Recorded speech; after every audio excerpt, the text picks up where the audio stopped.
আলাইকুম। শুরু করছি এমপি তামিম সরকার গল্পের 40তম পর্ব। লেখনীতে কাফাতুন্নেসা কবিতা।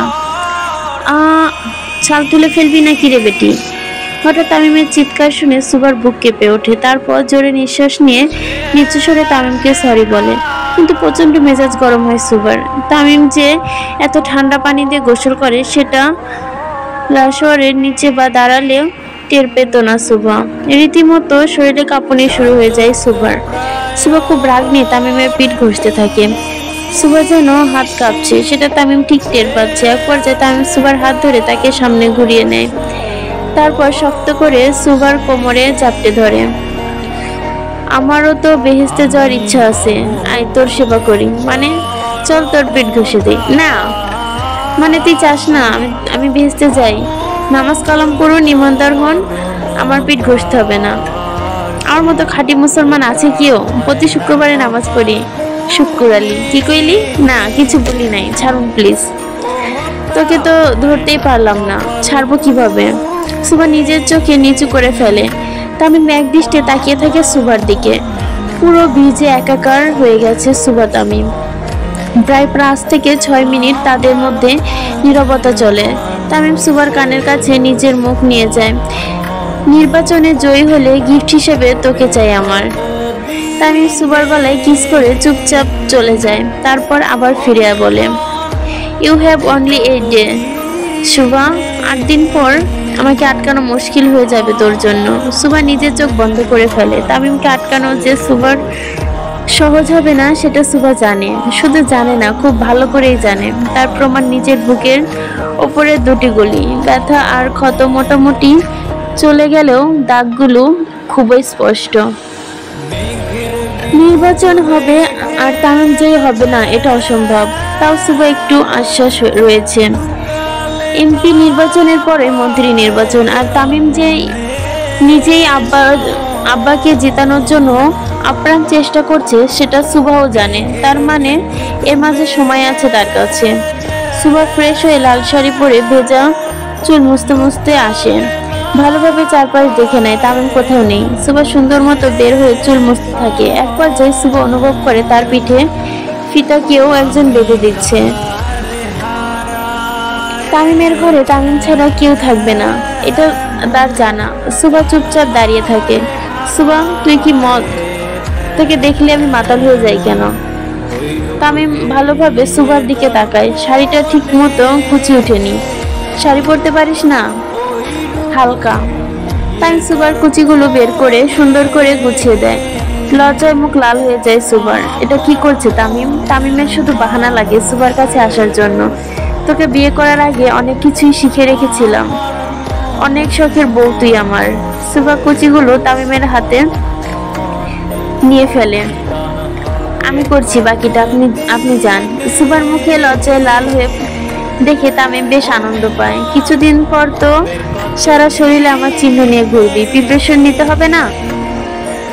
তামিমও সুন্দর মতো চলে যায়। এত লজ্জা দেওয়া ঠিক নয় একদিনে। সুভাও তাড়াতাড়ি করে কুচিগুলো গুজে ফেলে। তারপর ভাইয়ের রুমে চলে যায়। আজকে খুব দেরি হয়ে গেল ভাইয়ের কাছে যেতে। সুভা যেতে দেখে তামিম নার্সদের এবং ডাক্তারদের সাথে কড়া ভাষায় কথা বলছে। সুভা আড়াল থেকে সবটা শোনে। এক পর্যায়ে তামিমের ফোন আসে। সে ফোন রিসিভ করে নিচে আসে আর সুভা তার ভাইয়ের রুমে প্রবেশ করে। ভাই আজকে বহুত দেরি করে আসতেছে কেন্দ্রে। বিবাহিত মানুষের সকালে উঠতে দেরি হয়, তোরা বুঝবি না। সাকিব তামিমের কথা শুনে মাহিরের দিকে তাকায়, কারণ তার জন্য সাকিবের প্রেম অসম্পূর্ণ। দেবে যখন রাস্তায় রাস্তায় চিল্লাইয়া পরাণ যায় জলিয়ারে, দেবের যখন রাস্তায় রাস্তায় চিল্লাইয়া পরাণ যায় জলিয়ারে গান গাইছিল, তখন বুঝি নাই কেন ভাই এই গান গাইছিল। আজকা বুঝলাম। তখন তো ঠিকই লুঙ্গি উঠে ড্যান্স করছস, এখন এত আফসোস কেন? তামিম কিছু না বলে চুপচাপ বাহিরে যেতে থাকে। তার সাথে তার পঞ্চপাণ্ডব যায়, কিন্তু আজকে তামিম তার খোলা জিপে না বসে বাইরে চলে যায় সোজা। আসসালামু আলাইকুম স্যার। দুলাভাই ডাকো।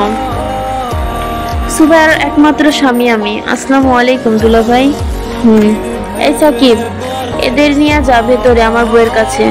সাকিব আর কালামানিক চুপচাপ কলি আর কাকলির দিকে তাকিয়ে তামিম এক টুকরো ভুরু কুচকায়, তারপর তুড়ি মারে সাকিবের মুখের দিকে, সামনে দুজনের দিকে।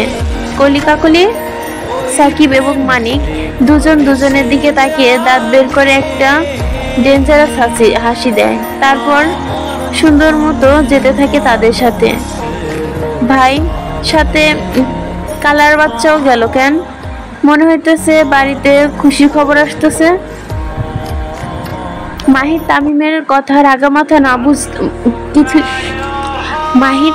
কথার আগামাথাও কিছু বোঝে না, কিন্তু দুজনের মধ্যেই যে গোলাপ আছে সেটা ঠিকই বুঝলো। সাকিব আর তামিম ভেতরে ঢুকতেই প্রায় দেখতে পাই সুভা নিচে কিচেনের দিকে যাচ্ছে। সুভা দেখে মাত্রই কলি আর কাকলি তার দিকে ছুটে যায়। কলি কাকলি, সুভাও এসে তাদের জড়িয়ে ধরে, একটু হালকা করে ধরে, কারণ সুভার বুকের ক্ষতটা একটু হলেও আছে। তোরা এখানে? তামিম দুলাভাই নিয়ে এসেছে। সুভা বাইরে তাকিয়ে দেখে তামিম ফোনে কথা বলছে। সুভা তখন তাদের বাসায় হলরুমে, সেখানে বেশ কিছু সার্ভেন্ট ও তামিমের আম্মা হাজির হয়। এই প্রথম সরকার বাড়িতে প্রবেশ করলো কলি কাকলি। এত এলাহি আয়োজন তারা আগে কখনো দেখেনি। তারা তামিমের আম্মাকেও সালাম দেয়। তোমরা সুভার ফ্রেন্ড? জি ম্যাডাম। জি ম্যাডাম। সুভার মাকে ম্যাডাম ডাকতাম। দুজনে একসাথে মাথা নাড়ায়। আমাকেও ডাকবা না, আন্টি ডাকবা। দুজনই আবার একসাথে মাথা নাড়ায়। আয়েশা বেগম সুভাকে নিয়ে কিচেনে যাওয়ার সময় দেখে সাকিব আর মানিক হেলানের মতো দাঁড়িয়ে আছে। কিরে জোড়া বলো, তোর এখানে কি করিস? মহিলাদের মধ্যে প্রেম? বড় আম্মা? হ্যাঁ, পর্যন্তই ছিল পর্ব 40। এই পর্বটা একটু ছোট দিচ্ছে, জানি না কেন।